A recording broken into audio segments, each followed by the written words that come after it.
Greetings. Welcome to Ruby Wellness Academy. I'm Nancy Ruby, and today's posture in our Yogapedia Index is pyramid pose, and that is known in Sanskrit as Parsvottanasana. So intense flank stretch. We're going to get a deep stretch in the back of our hips and our hamstrings. So I'm going to show you the modified version first. I do recommend that you have 2 blocks, or you can use a chair, or you could even use a wall. So let's try the modified version. We're going to, again, I like to start facing the long edge of the mat just to get the stance. This is not quite as wide as our other standing poses, and you'll see why. We're going to take our hands to our hips, feel grounded, settle in, and then move. Take a breath.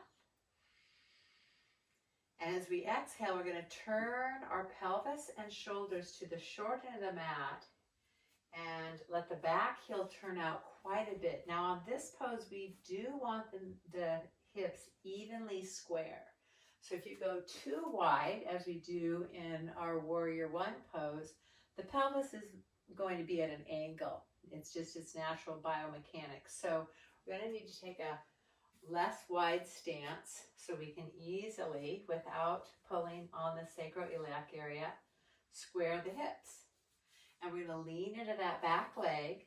So drop down firmly into your back heel, root down, hug the muscles to the bone without locking your knee, and then gently inner spiral that thigh so that it helps bring the back hip forward. So here we are squaring. Hands on the rim of the pelvis are great feedback. Take a peek at the front leg. In this pose, this leg's going to be straight for the most part. A modified version is to slightly release it. But we want to get a good stretch in the belly of the hamstring. So best to press firmly into the ball of the foot. And I'll move these blocks for now so you can see that. The ball of the foot, which is going to keep you from locking your knee. Like you're pushing on a gas pedal to unlock the knee, and then squeeze the muscles of the quadriceps and square. So that in alone is a great leg strengthener. We're hugging the legs towards each other. Very common in all of these asymmetrical poses. We want to bring the tailbone, the pubic bone down so there's length in the belly, and then side body long, breathing. And you can either just stay right here with hands on hips, arm bones up, and just take a little arch in the upper back. Even looking up a bit. If you feel unstable, look forward. Breathing. So big heart opener, first part of the pose. It's in 2 parts. You do a little back bend and then a forward bend. The option here is to take the hands behind and grab the opposite forearm. Arm bones up and back. Pull down through the back heel, lengthen the tailbone towards the earth, and lift the heart and the gaze to the sky. Feel that opening across the chest.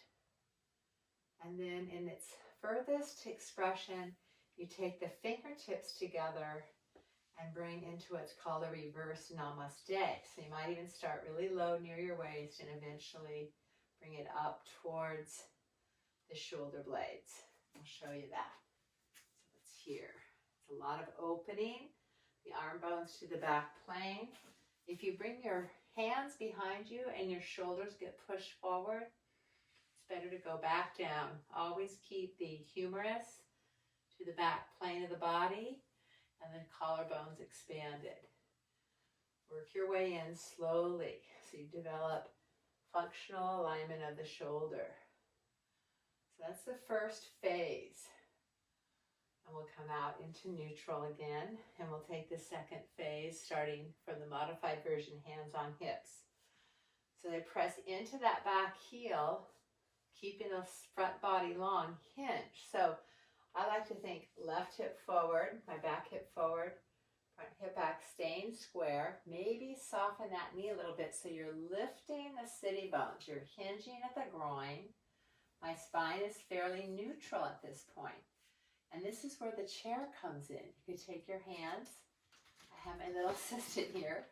I take my hands to the chair, and you can actually push down into the chair to help ground the back leg, get those hips square, and then work into the stretch of that front hamstring. tone the belly, side body long. Maybe you bend the elbows out and come a little further. Take your time here. You're really developing strength and stamina. Keeping the belly in. Now my front ribs tend to drop. You might have caught that. Take the front ribs in. And again, if you had a wall, you could do the same thing against a wall instead of a chair. And then if you'd like, bring the hands to the ground. And here we start to bring the chin to the throat. And notice I'm going to keep the sitting bones lifted, hinge deep at the groin, and then let my thoracic spine round. So I'm not pulling up and dumping the tailbone. You don't want to feel pressure here. You want to keep the sitting bones up and then round the thoracic spine. So it might be better to have your torso up higher to keep the pressure out of your lower back. It will, of course, once you come down enough, it's going to stretch those muscles, but you won't want to put strain into that area. If possible, some of you might reach the floor, bringing the chin towards the shin. This is its fuller expression, but again, the back leg is pressing, hips are square, sitting bones lifted, side body long. Breathing, giving your body an opportunity to release into the form, let go of tension, build strength, let that energy flow. And then as you come up the same way you went in, one pose at a time, one section at a time, belly firm. Maybe bend the front knee so you can push down and lift up. And then again, how are we going to get out of this pose? You could turn the feet towards the long edge and come together, or if you want to step forward, make sure you bend the knee and move the weight of your pelvis forward. Okay, and come up. Now we'll try the other side. And this side, I'm going to do the non-modified version, and I'm going to start facing the short edge of my mat, just so you can try these different ways. So if you start facing the short edge, your hips are square, bend the knees, tone the belly, gaze up, and step back as wide as you can, keeping the hips square. So in this pose, it kind of helps doing it that way.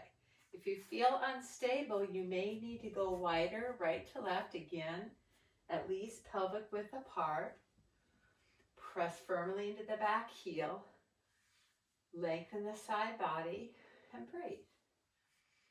Take your time putting that foundation into place. And then you can choose your arm position, hands on the hips, or grasping the opposite elbow, or reverse namaste. So if you want to keep the hands behind, we're going to anchor the back leg and lengthen the front body. A little back bend, maybe open the throat as well.